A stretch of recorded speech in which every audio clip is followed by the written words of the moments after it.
하나님의 말씀 히브리서 13장 5절에서 6절 말씀입니다. 히브리서 13장 5절에서 6절입니다.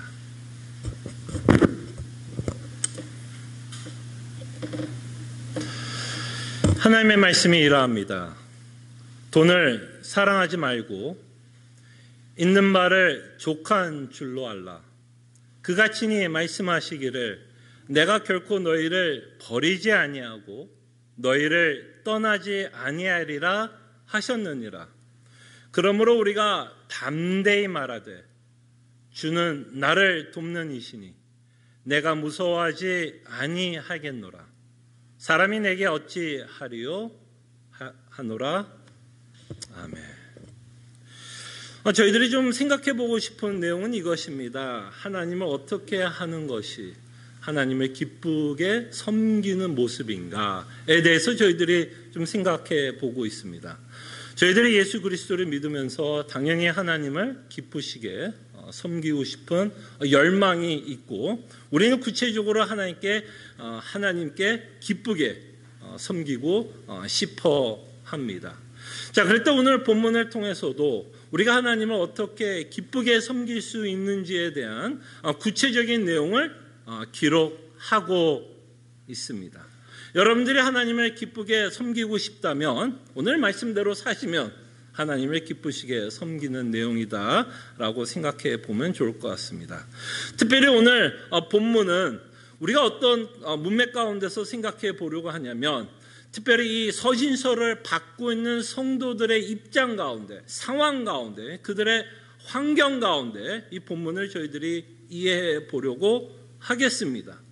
여러분들도 이미 너무나 잘 아는 것처럼 제가 거의 매주마다 이들의 상황을 설명하는 것 같은데요. 잘 아는 것처럼 이들은 예수님을 믿는 것 때문에 엄청난 핍박을 받고 있었고 이런 핍박의 과정 가운데 자신이 갖고 있던 재산도 빼앗기는 상황 가운데 있었습니다. 이렇게 재산이 빼앗기고 있는 상황 가운데 있었기 때문에 이들은 어떤 유혹을 받고 있느냐면 배도하고 싶은 유혹을 받고 있다라는 내용을 저희들은 끊임없이 히브리서를 통해서 보게 됩니다. 그때 오늘 본문을 통해서 우리가 조금 생각해 보고 싶은 건 이들은 왜 배도의 유혹을 받고 있었는지에 대해서 저희들이 좀 생각해 보려고 합니다. 왜 이들은 배도의 유혹을 받고 있었는지에 대해서 저희들이 좀 생각을 해 보려고 합니다. 그런 상황 가운데서 오늘 본문을 저희들이 생각해 보기를 원하고 큰 숲은 뭐예요? 하나님을 기쁘시게 섬기는 모습은 어떤 모습으로 나타나는지에 대해서 저희들이 생각해 보려고 합니다. 이렇게 재산이 빼앗기는 순간에 있는 자들에게 하나님이 뭐라고 명령을 하고 있나요? 돈을 사랑하지 말라라고 명령하고 있습니다. 어떤 상황에서요? 돈을 빼앗기는 순간. 정말 그들이 일생 동안 쌓아놨던 그 재산이 지금 예수님을 믿는 것 때문에 빼앗기는 상황 가운데 이들에게 말씀합니다. 돈을 사랑하지 말라. 그때 한번 생각해 보세요. 왜 하나님은 이렇게 핍박 가운데 있고 재산을 빼앗기고 있는 자들에게 돈을 사랑하지 말라라고 말씀하고 있을까요, 여러분? 이건 물론 이들에게만 말씀하는 게 아니라 사실은 우리에게도 말씀하고 있는 내용이겠지요. 근데 이들의 먼저 상황을 좀 생각해 봅시다. 돈을 사랑하게 되면, 돈을 사랑하게 되면 이들에게는 어마어마한 위험한 상태에 빠질 수 있기 때문에 돈을 사랑하지 말라라고 말씀하고 있습니다. 이들에게 있는 가장 위험한 상태는 뭘까요, 여러분? 어떤 상태가 위험한 건가요? 돈이 잃어버리는 것, 생명을 잃어버리는 것, 형제들의 감옥에 갇히는 것, 이것이 이들이 처한 가장 위험한 상황인가요? 여러분들이 이것이 가장 위험한 상황이라고 생각하면 어쩌면 우리는 히브리서의 문맥을 좀 잊고 있지 않나 생각을 합니다. 가장 무서운 건 생명을 잃어버리는 것도 아니고 재산을 잃어버리는 것도 아니고 형제들의 감옥에 갇히는 그게 위험이 아닙니다. 가장 위험한 건 뭘까요? 하나님의 심판입니다. 하나님의 심판이에요. 이들이 겪고 있는 수많은 문제들보다 더 큰 문제는 하나님의 심판이고, 돈을 사랑하는 것에 가장 위험한 것은 이들이 무슨 유혹을 받아요? 배도의 유혹을 받고 있다는 것이 이 돈을 사랑하지 말라라고 하나님이 말씀하고 있는 내용입니다. 이들은 선택을 해야 되는 순간에 있습니다. 그죠? 이들은 선택을 해야 되는 순간이 있습니다. 예수님을 꾸준히 끝까지 믿고 나갈 것인가? 아니면 포기할 것인가? 그죠? 이들은 선택을 해야 되는 순간입니다. 그들이 꾸준히 예수님을 믿고 나간다면 재산뿐만 아니라 생명도 잃어버릴 수 있는 상황이에요. 그래서 그들은 끊임없이 그들 앞에 있는 놓여있는 상황 가운데서 끊임없이 선택을 하면서 살아가야 했습니다. 자, 그럴 때 이들은 왜 배도의 유혹을 받았을까요? 저는 이들이 배도의 유혹을 받았던 이유가 칼이 무서웠다라고 말하고 싶지 않습니다. 칼이 무서운 게 아니었어요, 사실은요. 핍박이 무서웠던 것이 아니었다라고 저는 생각을 합니다. 이들이 정말 배도하는 이유가 뭘까요? 로마가 무서웠어요? 아니요. 뭐가 무서웠던 걸까요, 여러분? 돈을 예수님보다 더 사랑했기 때문에, 무슨 말인지 알겠죠? 돈을 예수님보다 더 사랑했기 때문에 무엇을 잃어버리는 게 두려웠어요. 돈을 잃어버리는 것이 더 두려웠던 것입니다. 칼이 아니에요. 우리 오해하지 맙시다. 칼이 아니었어요. 이들의 문제는, 이들이 배도하려고 하는 유혹은 결국은 돈을 더 사랑했기 때문에 뭐를 선택하려고 하는 거예요, 이제. 뭘 선택하려고 그러는 거예요? 무슨 유혹을 받는 거예요? 차라리 예수를 버리자. 예. 이것이 돈이 갖고 있는 가장 무서운 부분입니다. 우리가 예수님과 돈을 선택해야 되는 순간이 있다면, 우리가 돈을 사랑하게 되면 우리는 돈을 선택하게 된다라는 거예요. 그래서 이들은 배도의 유혹을 받고 살아가고 있다는 것을 보게 되고, 이들의 마음에 유혹된 상태를, 이들의 마음의 상태를 저희들이 보게 됩니다. 돈을 사랑하게 될 때 어떤 결과가 나올 수 있는지에 대해서 성경은 우리에게 무섭도록 경고하고 있다는 것을 보게 됩니다. 왜 예수님이 그토록 제자들에게 두 주인을 섬기지 말라라고 경고하셨을까요? 너희들이 선택해야 되는 순간이 오게 되면 결국에는 너가 더 사랑하는 것을 선택하게 되기 때문에 두 주인을 섬기지 말 것을 예수님은 제자들에게 누누이 경고하고 있었다는 것을 우리는 보게 됩니다. 그리고 성경은 끊임없이 이 돈에 관해서 상당히 하고 싶은 말이 많다라는 것도 여러분들이 알 것입니다. 사도 바울은 이 돈에 대해서 굉장히 심한 말을 합니다. 돈은 일만하게 뿌리다라고 말씀합니다. 우리가 짓는 모든 죄의 근원이 어디에서 시작하냐? 돈에서 시작한다라고 사도 바울은 말씀하고 있습니다. 예. 이 돈 때문에 우리는 예수님을 버릴 수도 있어요. 그리고 우리는 돈 때문에 하나님의 신실하심과 하나님의 성실하심과 하나님이 우리와 함께하고 있는 것도 의심하게 합니다. 오해하지 마시기 바랍니다. 예수님이, 하나님이 돈을 갖고 시비 거는 게 아니에요, 지금.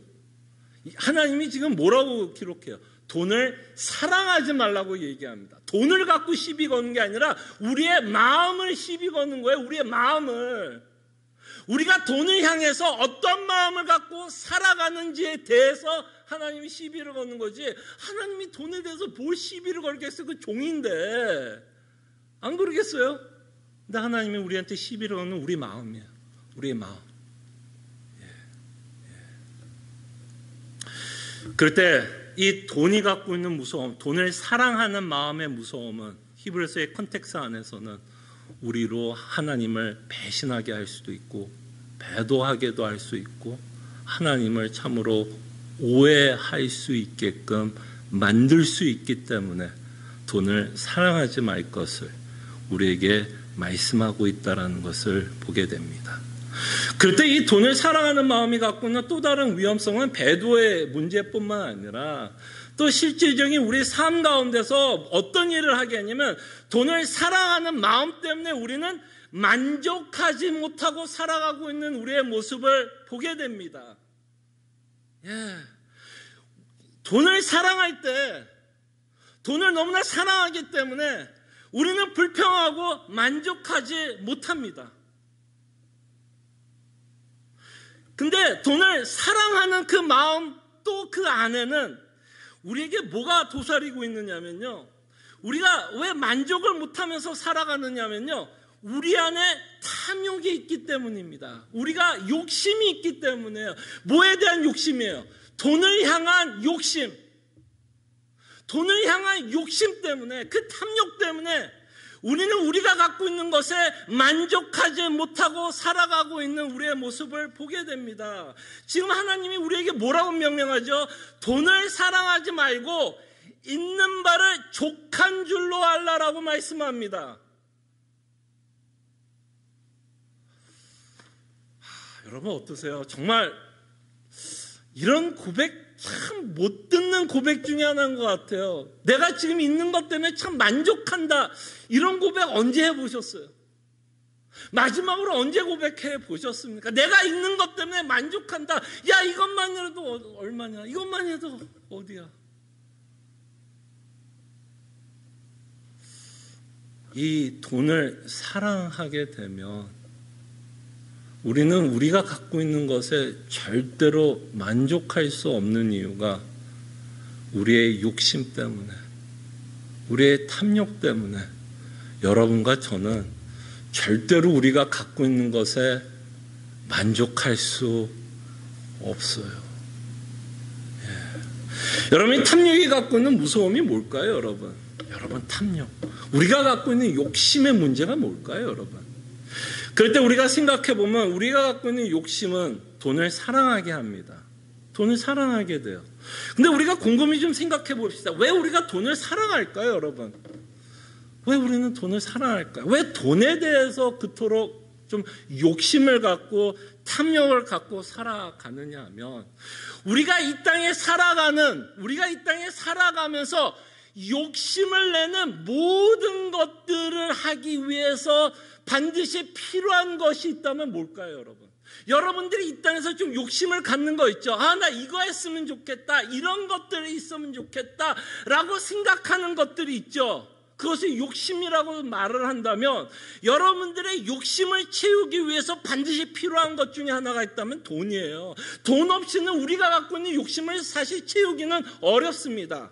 자, 지금부터 제가 말씀하는 게 잘못됐다라는 이야기는 아닙니다. 충분히 여러분들이 이런 생각을 하면서 살 수 있어요. 그러나 이런 것들이 우리로 하여금 욕심을 부리게 하고 그 욕심을 채우기 위해서 우리는 돈을 사랑하게 된다는 것이죠. 그럴 때 우리의 욕심은 우상과도 연결되어 있다는 것을 보게 됩니다. 여러분들이 이 땅에 살아가면서 탐나는 게 뭐죠? 욕심을 내는 게 있다면 첫째로 말하자면 자녀에 대한 거 아닐까요? 그럼 자녀에 대한 기대가 없는 부모가 어디 있겠어요? 그게 제가 잘못됐다고 얘기하는 건 절대 아닙니다. 자녀가 잘 되기를 바라는 것 당연히 부모로서 가질 수 있죠. 근데 그 잘 되는 것과 욕심은요, 종이 한 장 차이인 것 같아요.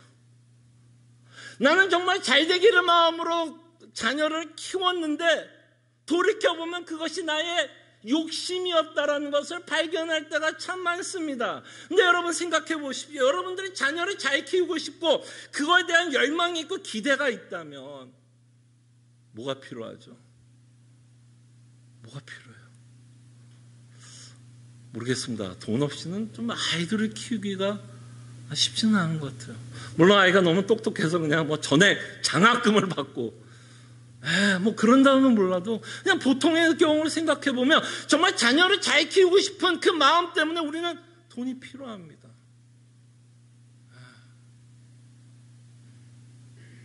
그 다음에 미국에서 살면서 여러분, 아마 미국이 주는 가장 큰 우상 중에 하나는 안락함과 편안함이 아닐까 생각해요. 여러분 가운데 고생하고 싶은 사람이 있어요?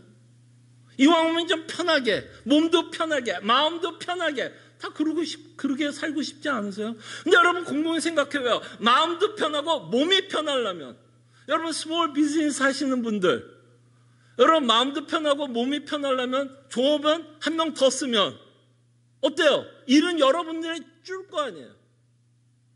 그럼 뭐가 필요해요? 조업은 한 명 더 쓰고 싶으면, 조업은 한 명 더 쓰고 싶으면 결국 그것도 돈이에요. 뭐 그것만 있나요? 우리 가운데 혹시 여행 좋아하시는 분들, 휴가 좋아하시는 분들, 어디를 가고 싶은 사람들, 그것이 뭐 잘못된 거 아니죠. 그러나 그것이 우리의 욕심과 연결이 되면 그 여행을 가기 위해서 우리는 반드시 뭐가 필요하면 돈이 필요합니다. 돈 없이 갈 수가 없어요. 정말 우리가 곰곰이 생각해보면 우리가 이 미국에서 살면서 내가 원하는 삶을 정말 살고 싶으면 돈 없이는, 진짜 돈 없이는 참 살기 쉽지 않는 나라가 아닐까 생각을 해봅니다. 그게 바로 탐욕이 갖고는 무서움이에요. 그리고 그 탐욕 때문에 내가 원하는 삶이 있고 유지하고 싶은 삶이 있고 추구하는 삶이 있는데 그 원하는 삶, 추구하고 싶은 삶, 유지하고 싶은 그 삶에는 반드시 돈이 요구가 되기 때문에 우리의 욕심은 끊임없이 어디에 갈 수밖에 없을까요? 돈으로 갈 수밖에 없어요. 왜? 그 돈이 내 삶을 유지한다라고 우리는 생각을 하기 때문입니다. 그렇기 때문에 돈이 없어지면 불안한 거예요. 왜 불안해요? 내가 하고 싶은 거 못할까 봐. 내가 그토록 쌓아놨던 그 탑이 무너질까 봐. 그 잃어버릴 거에 대한 두려움이 결국에는 우리로 하여금 내가 갖고 있는 것을 만족하지 못하고 더 큰 욕망과 더 큰 욕심과 더 큰 탐욕을 불러오고 있다는 것을 우리는 보게 됩니다. 우리는 충분히 만족하면서 살 수 있음에도 불구하고 우리의 욕심은 우리로 하여금 만족하지 못하게 살아가고 있는 우리의 모습을 보게 됩니다. 사실 돈을 사랑하는 우리의 모습을 보면 행복의 시작이 아니라 불행의 시작이 아닐까라는 생각을 해보게 됩니다. 그 다음에 이 돈을 사랑하게 되면 아까 사도가 말씀한 것처럼 죄의 많은 열매를 맺게 된다라고 말씀합니다. 일만하게 뿌리라고 말씀합니다. 왜 돈을 사랑하는 것이 일만하게 뿌리가 될까요, 여러분? 여러분 생각해 보세요. 여러분 돈 때문에 우리가 염려하고 불안하고 짜증나고 답답하고 초조하다면 여러분 그 마음의 상태가 여러분 인간관계에서 영향을 미칠까요? 안 미칠까요? 여러분의 마음에 여유가 없는데 짜증나 죽겠는데 염려, 답답, 불안한데 그게 인간관계에 영향을 미칠까요? 안 미칠까요? 여러분들의 부부관계에 영향을 미칠까요? 안 미칠까요? 당연히 영향을 미치죠. 여러분 최근에 혹시 부부싸움 하셨나요? 한 분 자수하시는 것 같은데요. 여러분들은 또 연기를 워낙 잘해서 제가 알 수가 없어. 여러분들이 부부싸움을 했는지 안 했는지. 근데 성경이 맞다면 아마 여러분들은 부부싸움 했을 거예요. 요게 요번 주가 아니더라도 뭐 지난주든 지지난주 언젠가는 했을 거예요. 근데 여러분 한번 곰곰이 생각해 보세요. 부부싸움을 하면 어떤 주제가 있었을 거 아니에요. 그죠? 그럴 때 우리가 싸우는 여러 가지 이유가 있겠지만 그 싸우는 여러 주제 가운데 꼭 맨날 붙어 다니는 주제가 뭘까요? 좀 돈과 연관되지 않았어요, 혹시? 어떤 면으로 돈과 연관되지 않았어요? 결국 돈 때문에 싸워보지 않았어요.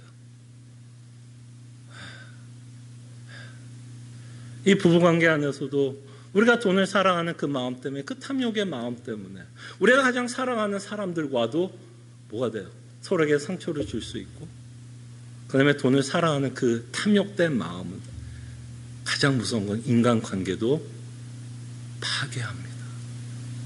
파괴해요. 파괴할 수밖에 없죠. 내 안에 불만이 있는데, 채워지지 않는 그 불만이 있는데 인간관계가 원활할 수는 없을 거예요.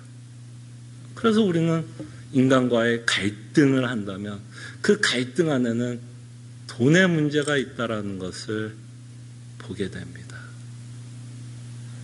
교회에 문제가 있을 때도 많은 경우에 뭐 때문에 문제가 생기죠?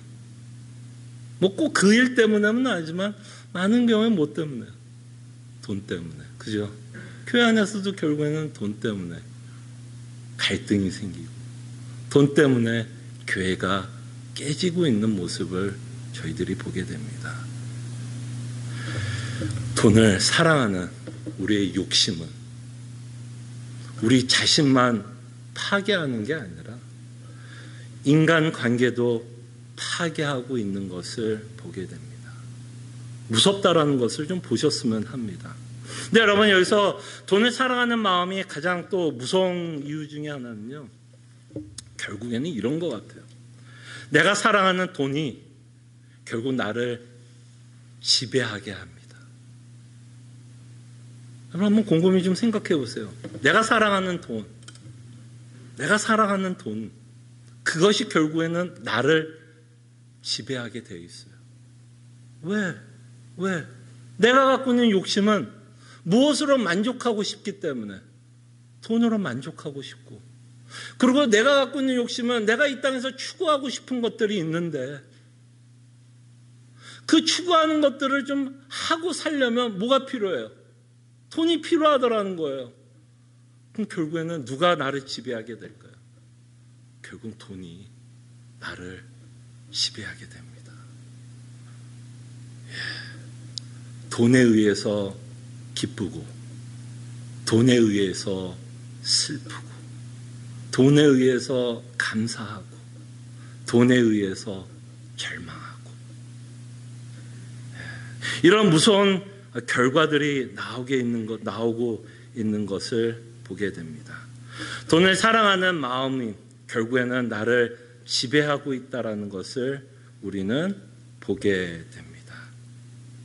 그러면서 마지막으로 돈이 갖고 있는 가장 무서운 점을 생각해 보면, 저는 여기에 가장 중점을 두고 싶습니다.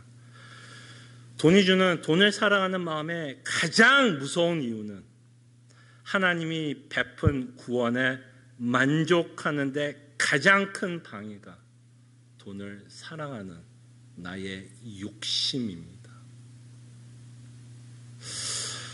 아마 좀 우리가 곰곰이 좀 고민을 해봤으면 좋겠습니다. 우리 가운데 아마 복음을 모르시는 분들은 없을 거라고 생각을 해요. 예수 그리스도께서 우리를 위해서 베푸신 구원이 무슨 내용을 갖고 있는지 아마 모르시는 분들은 저희 가운데 없을 거라고 생각을 합니다. 근데 그것을 누리지 못하고 즐기지 못하고 위로를 받지 못하고 소망을 갖지 못하는 이유는 그 내용을 몰라서도 있을 수 있죠. 내용을 모르면 당연히 못 누릴 수도 있지만 그 내용을 알면서도 우리가 누리지 못하는 이유는 뭘까요? 우리의 마음이, 우리의 욕심이 딴 데 가 있으니까. 딴 데 가 있으니까. 하나님, 나 구원 좋은데 하나님 그것보다 내가 더 좋은 게 있어요. 나 그거 주세요. 이것이 바로 돈을 사랑하는 가장 무서운 이유입니다. 하나님이 우리에게 베푼 구원을 무시하게 하는 것이 바로 우리가 갖고 있는 돈에 대한 탐욕이요 욕심이라는 것을 보셨으면 좋겠어요. 그렇기 때문에 이 욕심 앞에서 이 히브리서 편지를 받고 있는 자들은 어떤 갈등이 있는 거예요? 배도의 갈등이 있는 겁니다. 돈의 무서움을 우리는 좀 보았으면 합니다. 여러분 인생 가운데 돈이 아닐지라도 여러분들이 섬기는 우상이 얼마나 여러분들을 지배하고 있고 그 우상 때문에 하나님이 우리에게 베푼 은혜에 대해서 감사하지 못하고 살아가는 우리의 모습을 보게 됩니다. 그래서 하나님은 돈을 사랑하지 말라라고 하는 경고성과 우리에게 큰 도전을 주고 있다라는 것을 보셨으면 해요. 그러면서 하나님이 이렇게 돈에 대해서 두려워하고 있는 우리들에게 하나님이 하나님으로 만족하면서 살아갈 수 있도록 하나님이 우리에게 약속을 하고 있는 내용이 이제 기록되어 있는데요. 하나님이 이렇게 히브리서 편지를 읽고 있는 자들에게 이렇게 약속을 합니다. 내가 결코 너희를 버리지 않겠다. 그죠? 배도의 유혹 앞에서 돈을 빼앗길 수도 있고 생명도 앗아갈 수 있는 상황 가운데 있는 이들에게 내가 너희를 결코 버리지 않겠다 또는 너희를 떠나지 않겠다라고 약속을 합니다.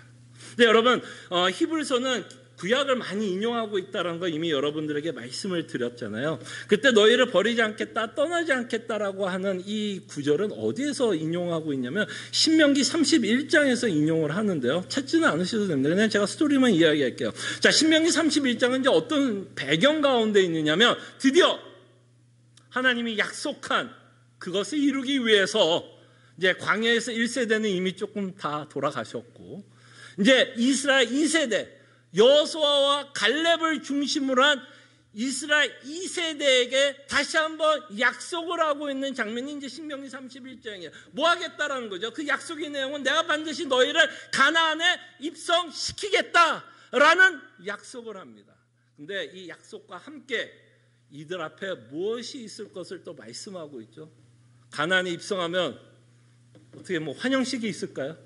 야, 이스라엘 백성이 우리 땅에 들어와서 이제는 우리가 같이 사는구나 하는 환영식이 있을까요? 아니면 여러분 이미 이곳에 가나안에는 털을 닦고 있었던 민족들이 있었나요? 없었나요? 아니 자기가 털을 닦고 있었던 민족이 있었는데 다른 민족이 오면 이 털을 닦고 있던 민족들은 위협을 느낄까요? 안 느낄까요? 당연히 위협을 느끼겠죠. 그 위협을 느끼니 이 이스라엘 민족이 가나안에 들어올 때 당연히 뭐가 일어날까요? 전쟁이 일어납니다. 전쟁이 일어날 거예요. 그리고 하나님은 그 전쟁 가운데 그죠? 승리할 것을 약속을 하고 있는 그런 컨텍스트 안에서 말씀합니다. 그러니까 이들이 지금 이 신명기 31장은 뭐야? 전쟁 앞에서 어떤 마음이 들 수 있을까요? 여호수아는요. 겁이 날까 안 날까요? 어마어마하게 두렵고 떨리는 가운데 하나님이 약속을 하고 있는 내용이 내가 너를 버리지 않겠다, 내가 너를 떠나지 않겠다라고 약속을 하고 그리고 나서 또 하나 히브리서 기자가 인용을 하는데요. 자, 6절에 보면 자, 5절에 그 내용을 기록하고 있죠. 너희를 버리지 아니하고 너희를 떠나지 아니하리라. 이게 신명기에 있는 말씀을 인용하고 있는 거고요.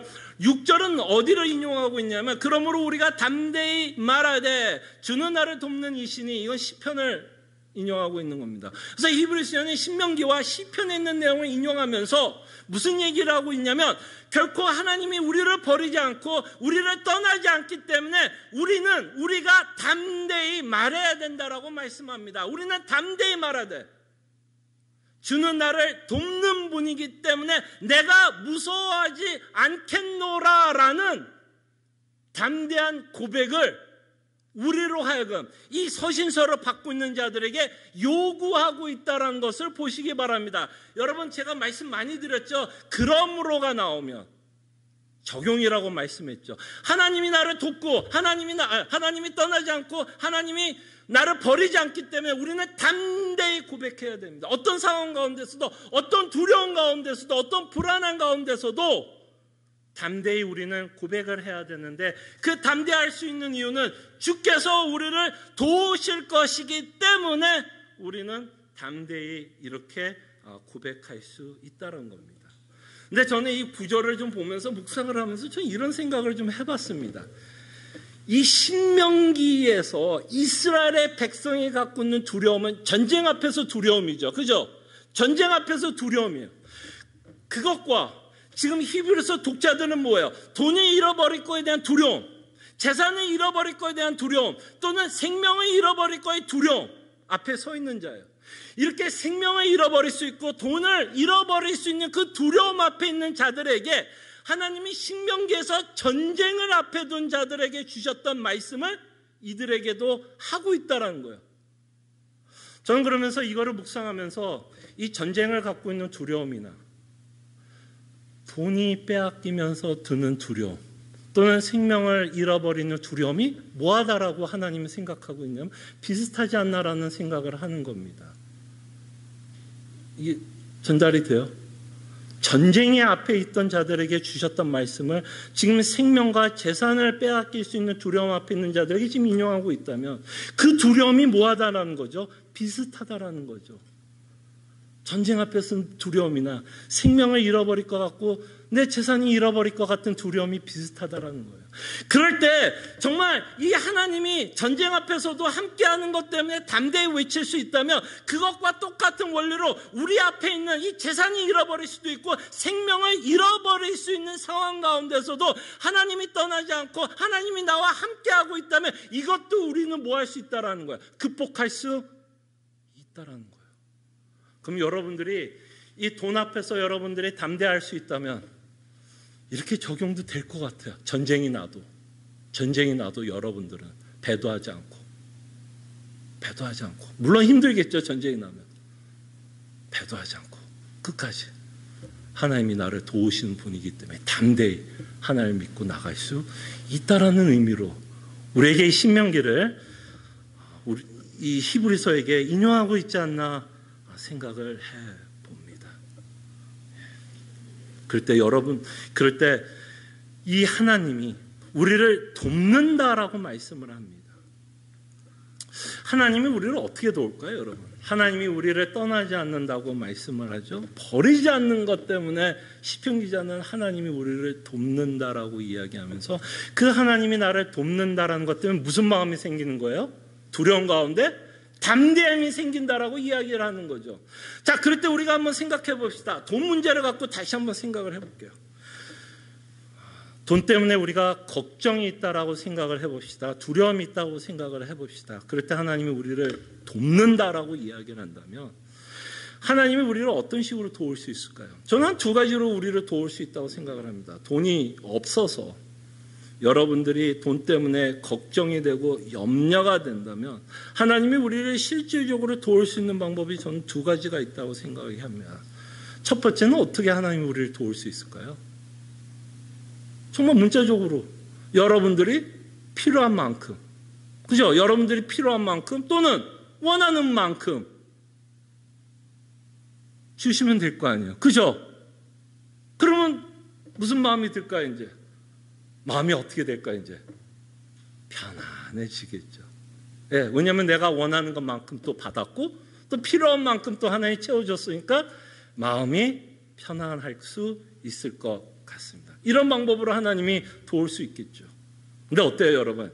실질적으로 이런 경험 해보신 분 있으세요? 뭐 한 번? 두 번? 근데 이게 하나님이 쓰는 어떤 뭐라 그럴까요? 지속적인 방법일까요? 이 방법이? 여러분 어때요? 여러분들도 여기 계신 분들이 저보다 거의 다 나이가 많잖아요.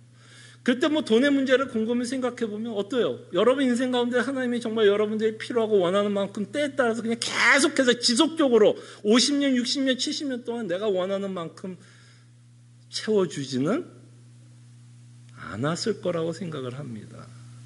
그때 우리는 알아요. 이미 목사님 하나님이 그렇게 일하지 않는다라는 것 이미 우리는 압니다. 그렇다고 하나님이 안 준다는 얘기는 아닙니다. 오해는 하지 마십시오. 안 준다는 얘기는 아니에요. 근데 그런 식으로 하나님이 일을 하지 않는다는 건 우리는 압니다.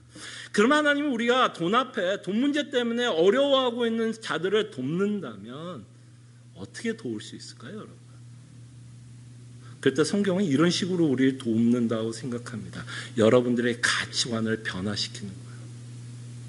여러분들의 생각을 변화시키는 거예요. 여러분들이 돈에 대한 생각, 가치관, 욕심과 탐욕을 모아버리는 거예요. 바꿔버리는 거예요. 바꿔버리는 거예요.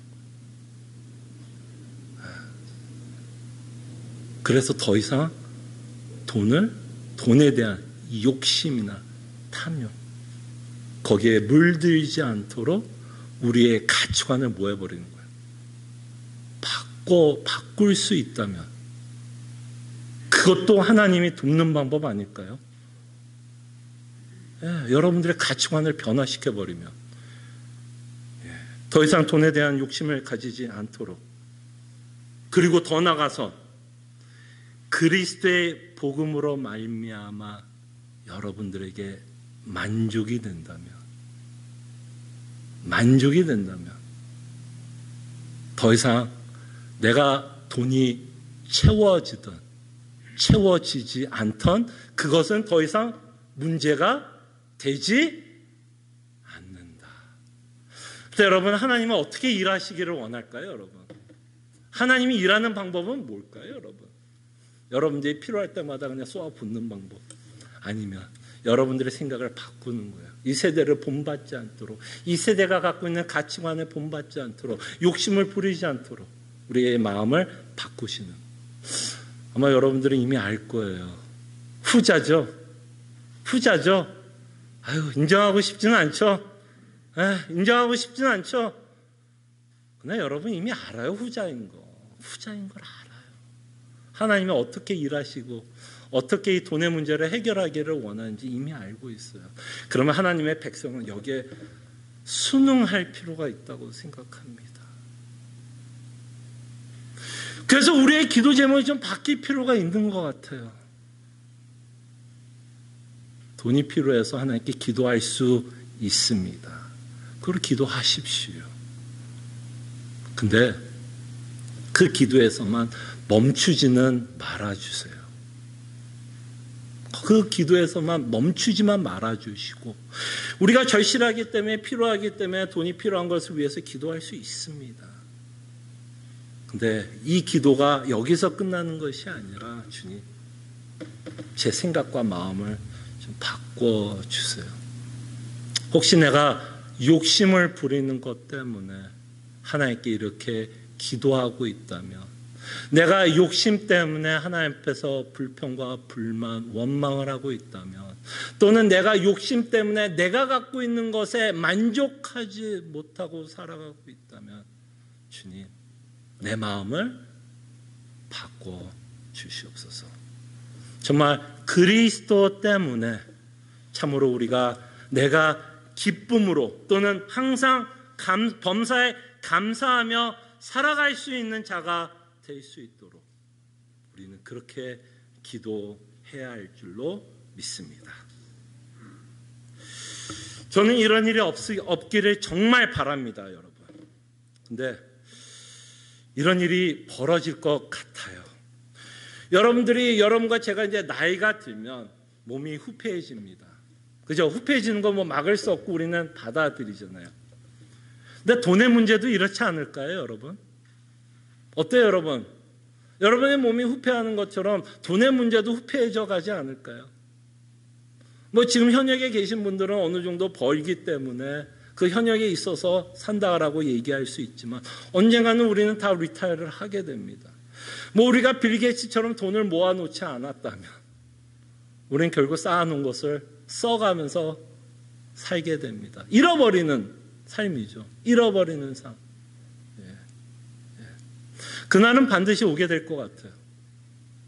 그럴 때 어떤 분들은 그 일이 조금 더 빨리 오는 분들이 있겠고, 그죠? 어떤 분들은 조금 늦게 오시는 분들이 있을 거예요. 근데 이 일은 아마 여기 계신 분들은 어쩔 수 없이 다 당할 일이라고 저는 생각이 듭니다. 저도 마찬가지일 거고. 그럴 때 그 일이 왔을 때, 아니 어떻게 이럴 수가 있어 라고 놀라지 마시고, 아니 어떻게 내 인생이 내가 이렇게 열심히 일했는데 이렇게 내가 쌓아놨던 것들이 이렇게 하루아침에 다 없어질 거라는 그런 놀라지 마시고 그 일도 정상이다. 몸이 후패하는 것도 같이 돈도 잃어버리는 건 정상이다. 다만 그것이 남들보다 나한테 빨리 왔다. 그러면 그 일을 위해서 여러분과 저는 뭘 해야 될까요?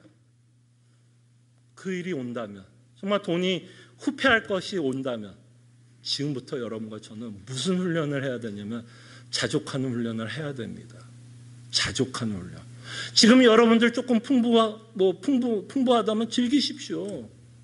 그거를 죄악시하고 죄책감을 느낄 필요는 없다고 생각을 합니다. 근데 그날은 올 거예요. 언젠가는. 잃어버리는 날이 올 겁니다. 그날에 와서 놀라지 마시고, 그날에 와서 놀라지 마시고, 지금부터 무슨 연습? 그리스도 안에서 자족하는 연습. 지금부터. 조금 만약에 여유가 있다면 지금부터. 그리고 여유가 없으신 분들도 이거를 이길 수 있는 유일한 방법은 그리스도 안에서 자족하는 것밖에 없습니다. 안 그래요?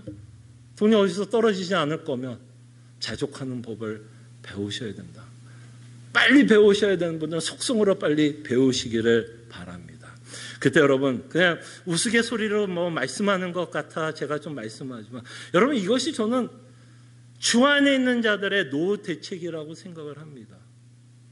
여러분 노후 대책 하시죠?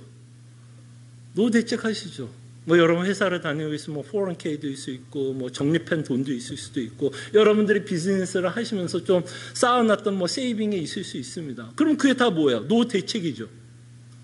근데 그 노후 대책도 언젠가는 그죠? 대책을 세웠어도 언젠가는 어떻게 될까요? 잃어버리게 될 겁니다. 그때 저는 성경에서 말하는 최고의 노후 대책은요, 돈을 많이 쌓아놓는 거라고 생각하지는 않습니다. 쌓아놓을 수 있으면 쌓아놓으세요. 예. 청지기로서 하나님께서 주신 그 물질을 또 잘 관리하는 것도 우리 임무니까. 근데 성경에서 말하는 최고의 노후 대책은 저는 자족이라고 생각합니다. 그리스도 안에서 자족할 수 있다면 여러분들은 이미 노후 대책을 세워 놓으신 거예요. 정말 여러분, 정말 그리스도 안에 있기 때문에 정말 우리가 가장 값진 거를 갖고 있고 우리가 그토록 사랑하는 돈이 여러분들에게 사실 만족을 주는 게 아니라 더 불행하게 하고 더 힘들게 하고 여러분들을 노예에 삼고 있는데 예수 그리스도 안에 있는 그 복음은 우리를 종으로 노예를 삼는 게 아니라 정말 이 세상에서 그죠? 이 세상을 넘어서게 하고 이 세상의 가치관에서 자유함을 주고 이 세상이 줄 수 없는 참된 위로와 기쁨을 우리에게 주십니다. 네, 여러분 정말 여러분 평안은 아닐 수 있어요. 평안하게 또는 위로와 기쁨과 감사와 그걸 정말 맛보고 싶고 그것을 위해서 여러분들이 산다면 돈을 위해서는 살지 마세요. 돈은 안 줘요. 근데 성경은 끊임없이 예수님은 주신다라고 말씀하십니다. 그래서 끊임없이 우리가 돈을 위해서 또는 내가 만든 우상을 위해서 사는 것이 아니라 끊임없이 예수 그리스도의 복음 때문에 우리가 자족함을 받고 이 복음이 나를 돕고 있다라는 믿음의 고백이 있기를 소원합니다. 기도하죠.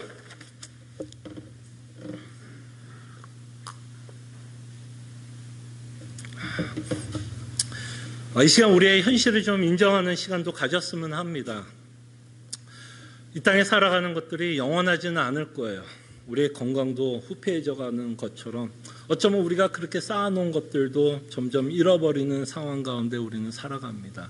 그럴 때 우리는 불안할 수밖에 없고 답답하고 염려하게 되는 건 사실이지만 그것을 극복할 수 있는 방법이 있다라고 성경은 말씀합니다. 그 방법은 그리스도 안에서 자족하는 방법을 배우라는 거죠. 그래서 오늘부터 정말 그리스도의 복음 때문에 자족하는 것을 배울 수 있는 자가 될 수 있도록 저희들이 함께 기도했으면 합니다. 기도하죠.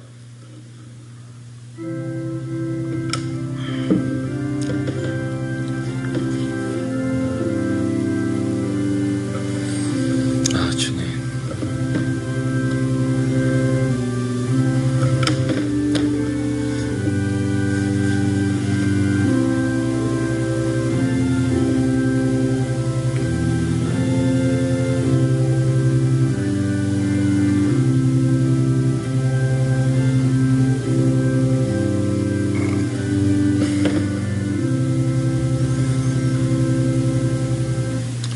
주님, 이 시간 우리의 믿음의 상태를 점검하는 시간이 되게 하여 주시옵소서.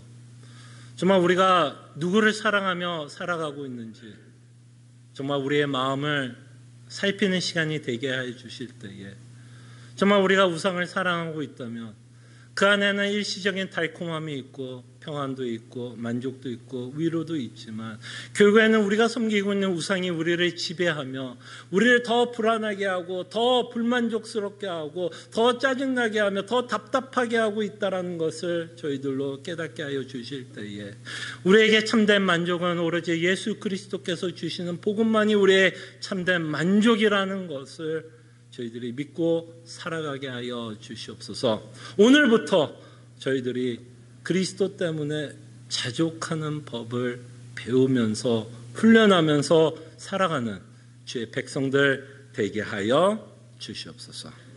감사하고 살아계신 예수 그리스도 이름으로 기도합나이다. 아멘.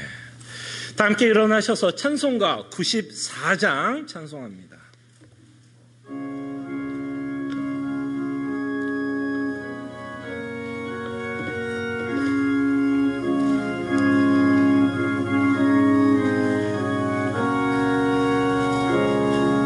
주 예수보다 더 귀한 것은 없네. 이 세상 무기와 바꿀 수 없네. 영죽은 내 대신 돌아가신 그 놀라운 사랑 잊지 못해. 세상 즐거움 다 버리고 세상 자랑 다 버렸네.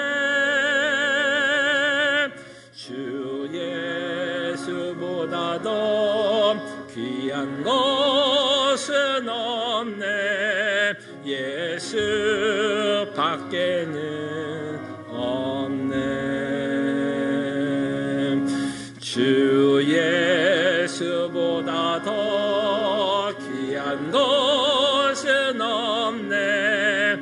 이 세상 명예와 바꿀 수 없네. 이전에 즐기던 세상이도 주 사랑하는 마음 뺏지 못해. 세상 즐거움 다 버리고 세상 자랑 다 버렸네. 예수보다 더 귀한 것은 없네. 예수 밖에는 없네. 주 예수보다 더 귀한 것은 없네. 이 세상 행복과 바꿀 수 없네. 유혹과 핍박이 몰려와도 주 섬기는 내 마음 변치 않네. 세상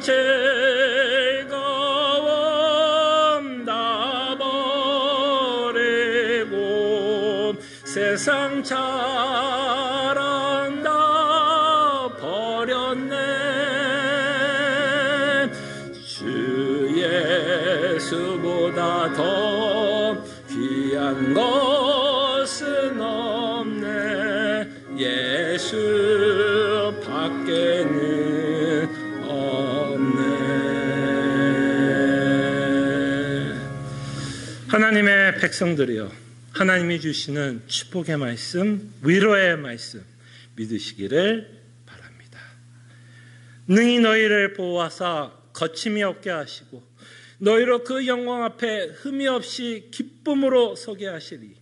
곧 우리 구주 홀로 하나이신 하나님께 우리 주 예수 그리스도로 말미암아 영광과 위엄과 권력과 권세가 영원 전부터 이제와 영원토록 함께 있을지어다.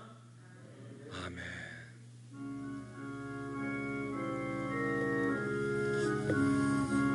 주님, 정말 자족하면서 살아갈 수 있고 정말 복음으로 만족하며 살아갈 수 있는 하나님의 백성들 되게 하여 주시옵소서. 주님.